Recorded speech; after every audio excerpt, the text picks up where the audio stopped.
is not shy to throw it to anybody who is in one-on-one situation. Burrow again kind of stumbles, and he's intercepted. Picked off by Van Noy. Then the handoff, it's Gilman. And Gilman is going to score as the Ravens look for the knockout punch. Welcome back to 95 Connected, a Baltimore and Maryland sports podcast. This is episode 3, and this is Pat, your host. I am, for the first time, running solo tonight as my normal co-host Josh has a little bit of a flu bug, and I wanted to make sure that I stayed consistent with the posting and the recording. I decided to run solo tonight, and that may spell the end for Josh in 2025. As if you are an avid listener, you may know that he is going to be having a kid at the end of the year. So we may not see Josh until a little bit later into 2026. So if anybody listening is interested in joining me on one of these, feel free to reach out and we'll figure something out. We can talk about whatever you want. I just want to keep this going. I just want to have some fun. I just want to talk about some sports. So anybody listening, interested, let me know. But tonight I figure, since I am by myself, probably keep it somewhat short and sweet. Cover a couple things, talk about the Ravens, and talk about that Cincinnati game and what is up next for them, and then cover Maryland basketball for a little bit. But I think that should be it for tonight. So I think we'll get right into it. Let's talk about the Ravens. They are fresh off of a win in Cincinnati in what turned out to be among, if not the coldest game in Ravens history. I don't know where it stands in Bengals history, but it looked cold. And I would be a liar if I said I thought the Ravens were going to win that game. I think I said it last week. I think Josh said it last week. We had pretty much punted the rest of this season, assuming that because of the performance on Thursday night in Baltimore against the Bengals, because of the performance against the Steelers at home as well, that was a wrap on the Ravens season. And there was just nothing seemingly going right. They couldn't get to the quarterback, which was a problem against Pittsburgh. It's been a problem all year. So we just foresaw no way that they walk out of Cincinnati with a win, let alone a shutout win. That is almost completely unbelievable that the Ravens shut the Bengals out.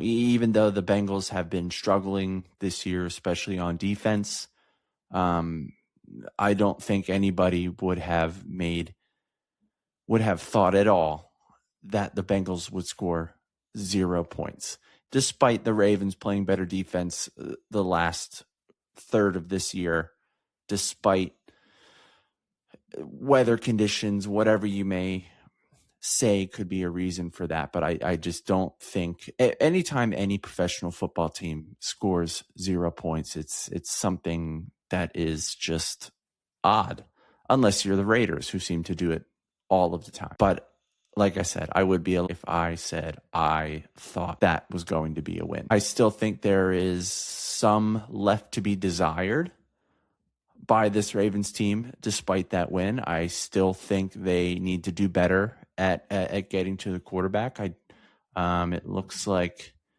they were able to get to Joe Burrow 3 times, which is 3 more times than they were able to get to Aaron Rodgers. And in order to win games in this league, that's what you have to do. You have to get to the quarterback. That's what will win you playoff games. Defense wins championships, all that good stuff. But I mean, that was a big factor there. Not only getting to him, putting putting pressure on Joe Burrow was a big factor in the 2 interceptions. That second one that was returned for a touchdown with a nice little handoff from Van Noy to Gilman. I don't think I've ever seen a throw like that from a quarterback like Joe Burrow, and I'm not here to dunk on Joe Burrow, but that's just a result of the pressure that was put onto him, and that's what they need to do moving forward. And oddly enough,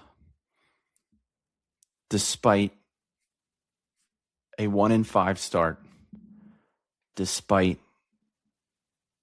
having a horrible defense for the first half of the year,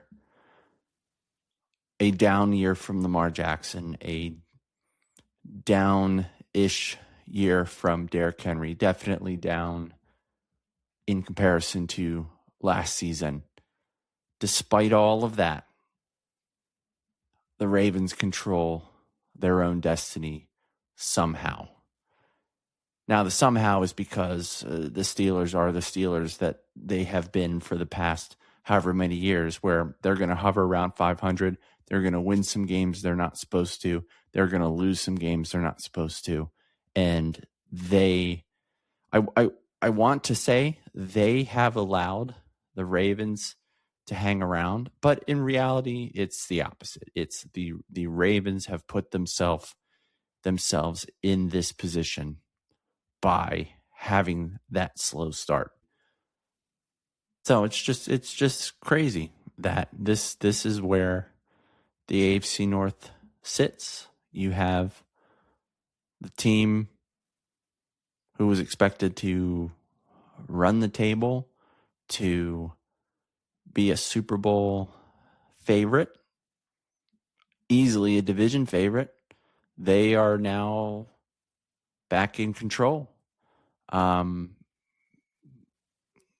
you look at the last 3 games here, they got to earn it. New England is not a pushover that they have been for the last few years. They got beat last week by Buffalo in a comeback situation by the Bills.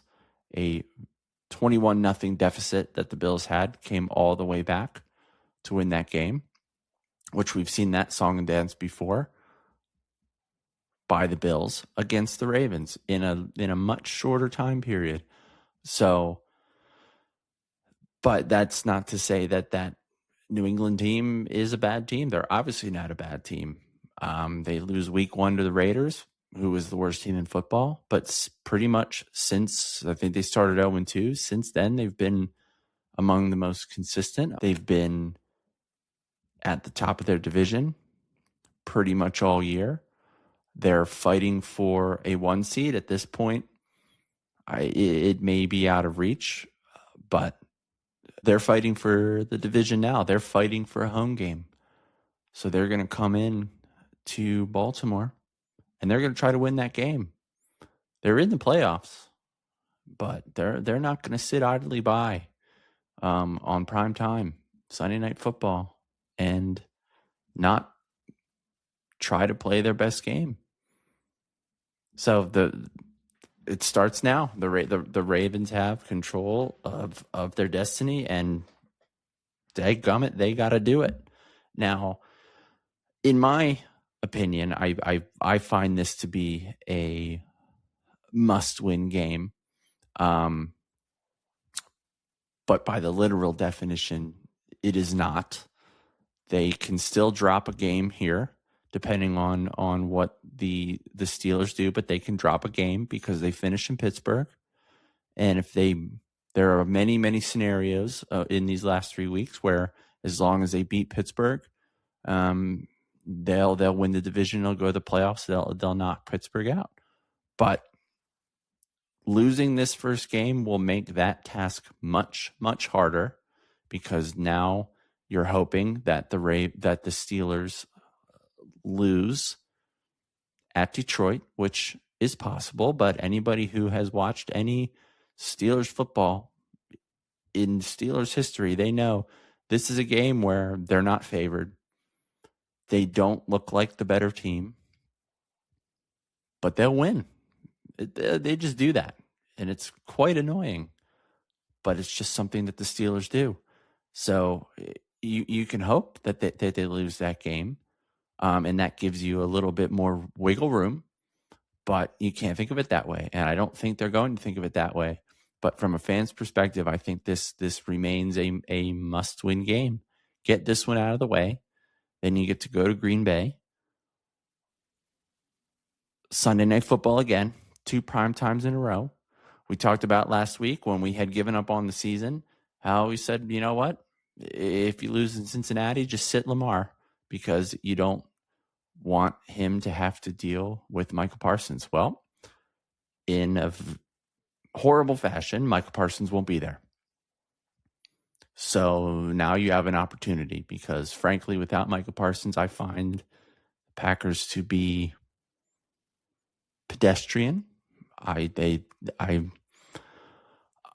teeter on Jordan Love, but that's now a much, much more winnable game. And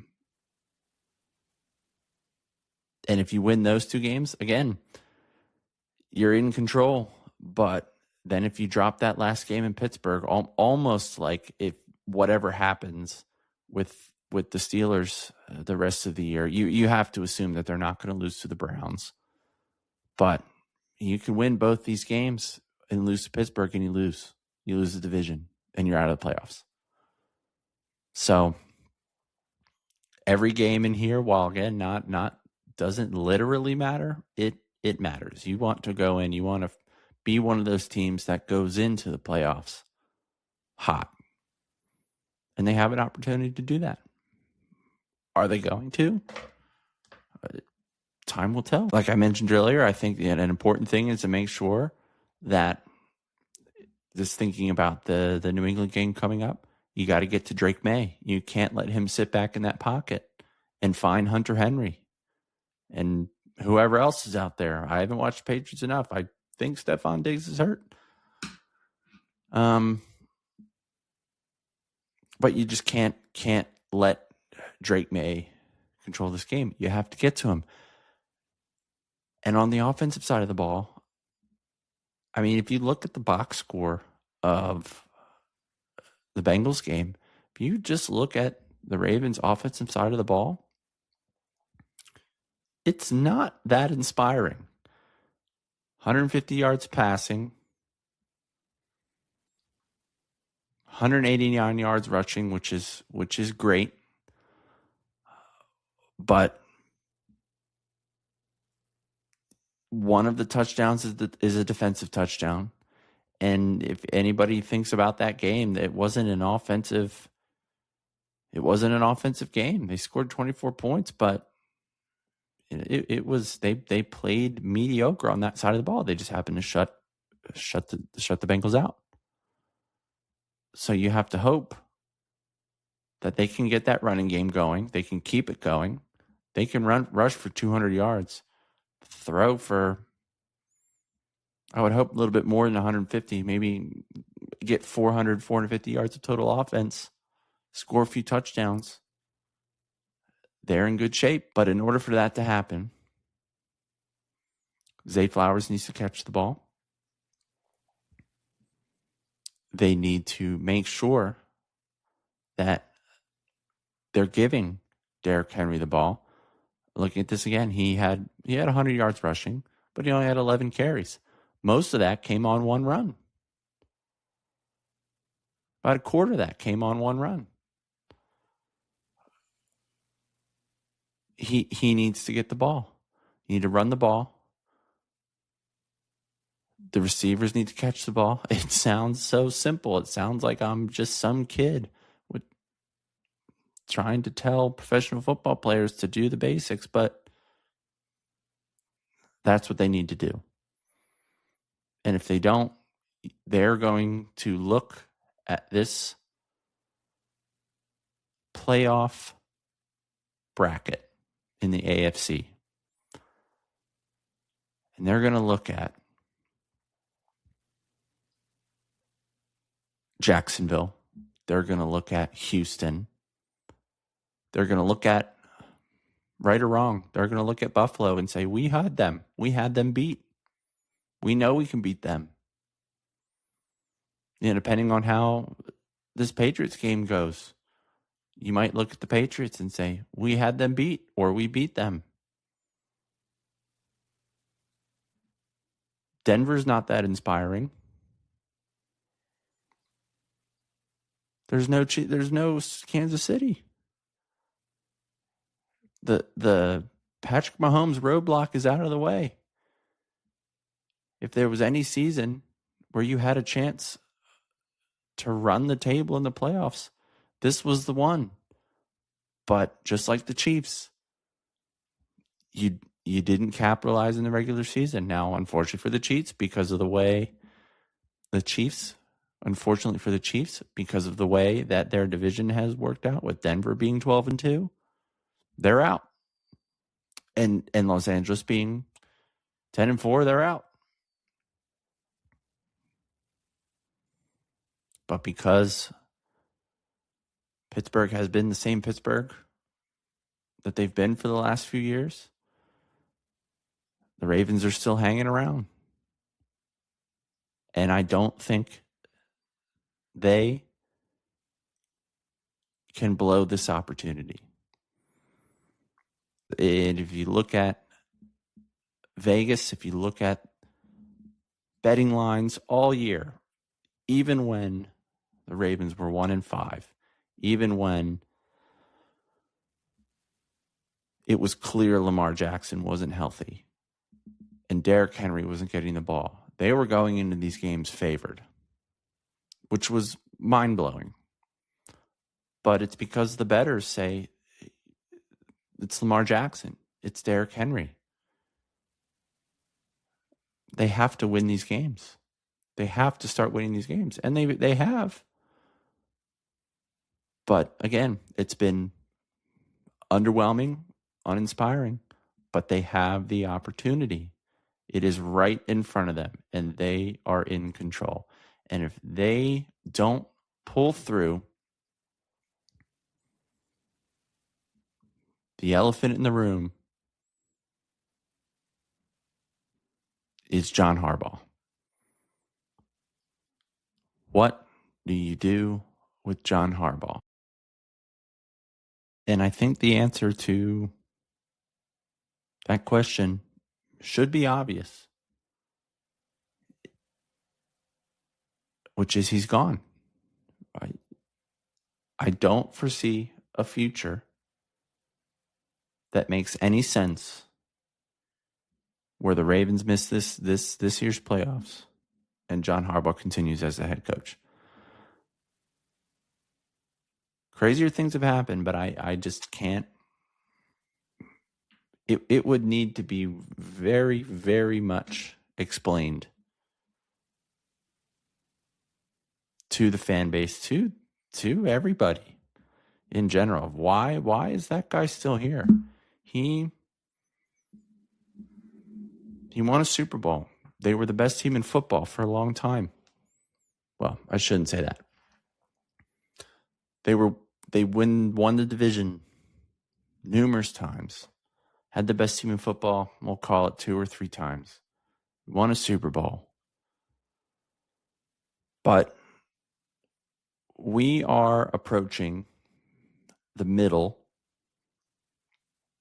of Lamar Jackson's prime, maybe pushing towards the end of his prime, and there's nothing to show for it. Derrick Henry comes to town, nothing to show for it. They had the best in 2023. That was their chance. That was pre-Derrick Henry. That was their chance. It was number 1 or number 2 offense. They had a number 1 or number 2 defense. You had a home game in the AFC Championship. Held Patrick Mahomes to 17 points. You didn't even go to the Super Bowl, let alone win it. So if they miss the playoffs, I don't foresee a future for him here. And now I know he's one of those people, just like Mike Tomlin, where if he gets fired, he'll be hired in a week. Miami, they've said they've committed to Mike McDaniel next year. If Harbaugh's out there, they might just fire Mike McDaniel and pick up Harbaugh. And I wouldn't blame him. It's that whole change of scenery thing. Maybe he can go to Miami and figure it out. But if he can't get it done this year here, then he can't get it done here. And you have to move on. You have to accept that. I remember the day, it was either the night of or the day after the Ravens won Super Bowl 47 in New Orleans. I was there on the side the lights went out. But Scott Garceau, who, for those who don't know, is a very well-known Baltimore sports pundit, he wrote an article. The headline said, "John Harbaugh will be fired." And this was the day or day after the Super Bowl. Little clickbaity headline there. But his point was, all great head coaches get fired at some point. I don't know if the article is still out there. I don't remember exactly who he mentioned, but he mentioned 3 or 4 legendary head coaches of legendary football teams that lost their jobs with that team through being fired. So his point was, John Harbaugh has developed into a great coach, which means if he follows the trajectory of all other great head coaches, he's going to lose his job. And I think that's where we are. So at this point, like I said, the first test is New England. My opinion is it's a must win game. Every game is a must win game. Don't even give the Steelers a chance. Let the Steelers win every game that they're going to play. Let them beat Detroit. They're going to beat Cleveland. Go into Pittsburgh and beat them. Win the division. Go to the playoffs. Run the table. You're going to get a home game. Probably going to be a Harbaugh Bowl. But then you're going to have to go on the road. You have to seize this opportunity. And I don't know if I or Josh or anybody has the confidence that they will, but that's what they need to do. So, that's all I got on the Ravens. So I think I'll jump into Maryland now. I need to take a sip of Woodford Reserve, kind of helping me calm my nerves here since I'm doing this by myself. Jumping into Maryland basketball. Once again, just like I started the Ravens segment, I would be a liar if I said I didn't think that Maryland was going to lose to Michigan by 40 on Saturday. I think Josh put in a bet, Michigan minus 18.5. It seemed like free money, just with how Maryland has played against those big boys, getting beat down by Gonzaga, getting beat down by Alabama. Here comes Michigan. They're beating it. They beat down Gonzaga. So you would assume that there was a beat down imminent. I will say I had a bit of a premonition, and I looked at that plus 18.5 line for Maryland. I said, you know what? I think that's something I can put $10 on. I got cold feet. Didn't do it. They lost by 18. But, you live and you learn. But I think even though Maryland played as well as they did for, we'll call it 30 minutes of that game, I still think that was them playing way, way over their head. We're at the point, it's 11 games in the season, and those 30 minutes were among the best 30 minutes of basketball that they've played all year. And I don't think that that's the future. Every game, I don't think that you could argue that's their ceiling. I think they kind of broke through their ceiling a little bit in those 30 minutes. They shot over 50% from 3. That's not going to happen again. Or at least it's not going to happen a lot. They got 31 points from Diggy Coit. That's the second time that's happened. He dropped 40 a couple weeks ago, but that's not going to happen all the time. I think they seized the opportunity for a good chunk of that game and said, we're not going to let these guys who think they're all hot shit right now because they're by every metric the best team in the country. We're not going to let them come in here during our red out and just beat us down. Let's play basketball. And they did. But then some unfortunate things happen. Pharrell Payne goes down again, and that's huge, especially when Michigan's got a 7'2" ogre in there, and you don't have anybody to guard him, and at that point it becomes just how long can you contain him, and you just run out of time, you run out of gas, you run out of bodies. And then after Pharrell Payne goes down, Solomon Washington gets ejected. And, Solomon Washington isn't a high scorer. He's not going to give you double-digit points every night. He is a body. He is depth. He is going to rebound the ball or at least play some defense. I think that's what I've seen from him so far mostly this year is some very, very strong defense. He hasn't put up any real impressive numbers in any real stat. But again, it's depth. It's a body. He gets ejected.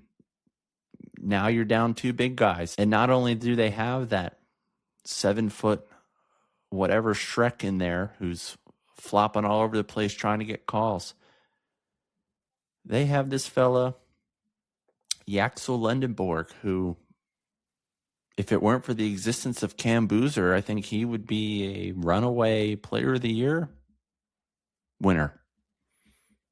I personally think Yaxel's a better player than Cam Boozer at the moment, not to knock Cam Boozer, who goes to Duke, by the way. But he's one of the two best players in the country. So you lose those bodies, you lose that depth. There's only so much you can do. And that's essentially what happened. As soon as Solomon Washington went out of the game, Pharrell Payne was already out. I think they flashed up on screen at one point.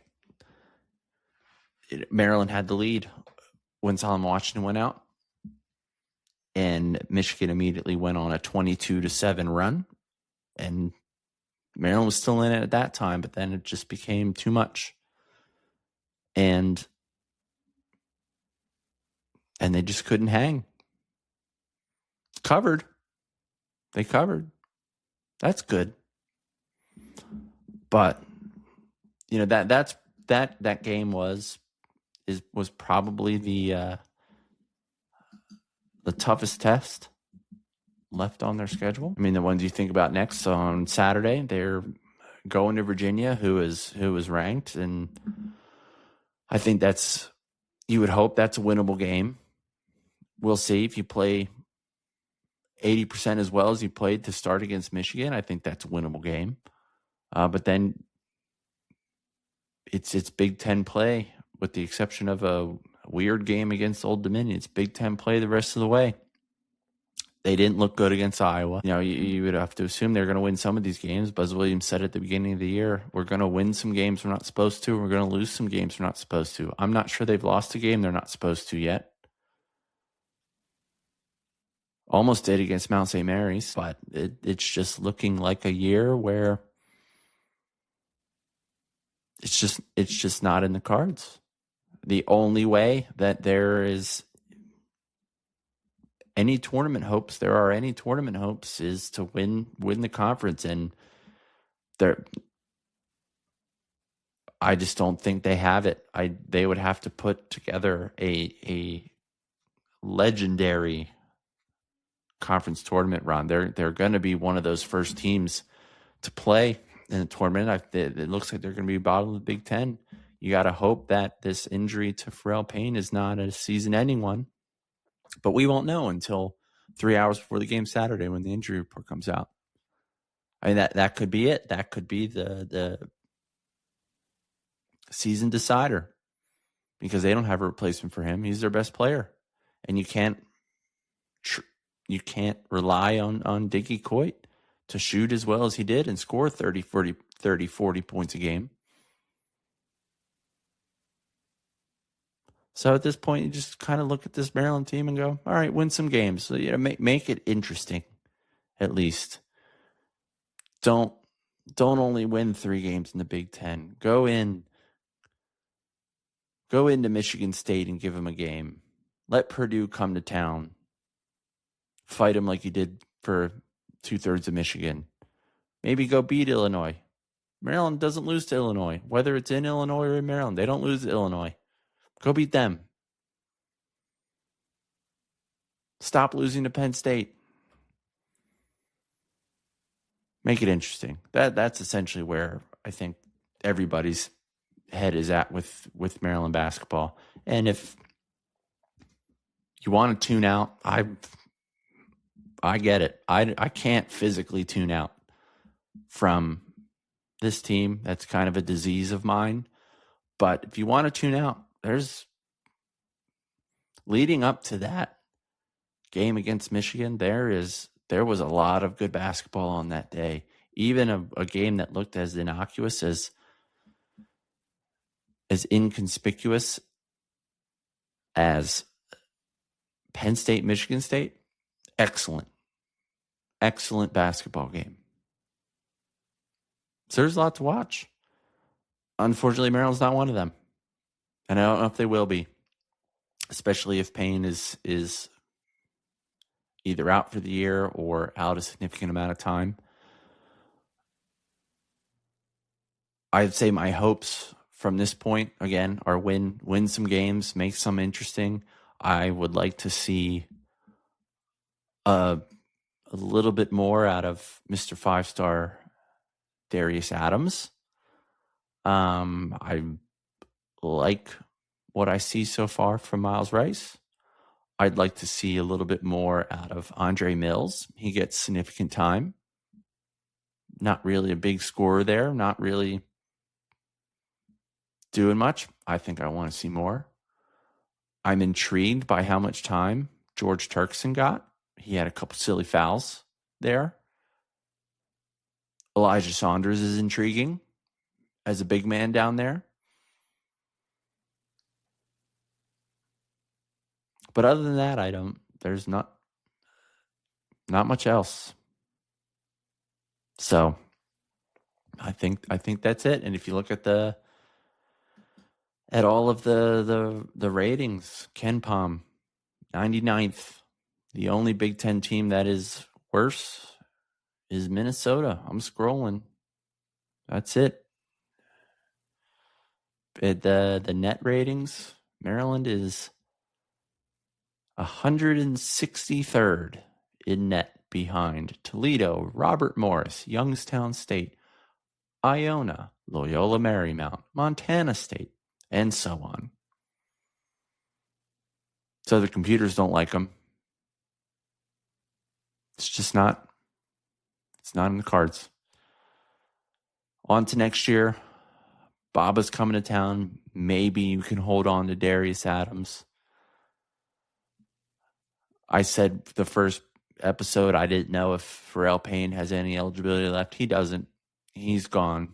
So you have to figure out, how do you replace a guy like that? What's Solomon Washington's deal?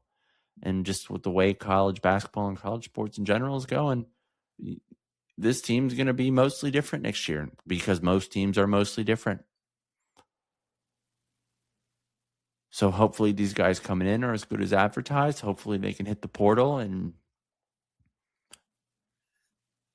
next year be better. I don't know how else to put it. But another good test against Virginia. on Saturday, we'll be watching. Everybody will be watching. Hopefully it's not awful. Maybe sneak out a win. Always good to beat Virginia. So, well, I would talk about the Orioles, but nothing has happened since our last podcast, and we talked ad nauseum about the Orioles. So hopefully the next few weeks they grab a pitcher or two, like we were hoping.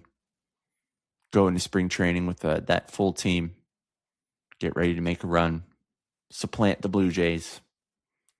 Maybe be this year's Blue Jays, but not much else to say about the Orioles. So that's it. I think that's all I got. So maybe I'll end with what we instituted last week, the hot take of the day. And I'm not sure if this is that hot of a take, and I think I have a plan with Josh being out long-term soon, maybe to do another standalone podcast about this specifically. But I think college sports especially, but American sports in general, are in a .com bubble-like situation with the transfer portal, NIL, players signing contracts, and schools advertising that contracts are being signed for them to stay at that school. As an example, the conference realignment, all of that. We are in a sports bubble that is itching to burst. And when it does, there needs to be a full reset. And a full reset looks like going back to 1980s conference alignments. But I will get into that more in a future episode. So thank you to all who stuck around with me today. Like I said, this is probably it for Josh. I don't know if I am going to do anything Christmas week. I doubt it. So this may be it until 2026, but thank you for listening. Hopefully, with each episode, we get a little bit better, get a little bit more entertaining, figure this whole thing out, and we have some good stuff coming next year. So, happy holidays, Merry Christmas, all that jazz. Happy Hanukkah. We're in Hanukkah, Kwanzaa, New Year. Be happy. See you later. Thank you.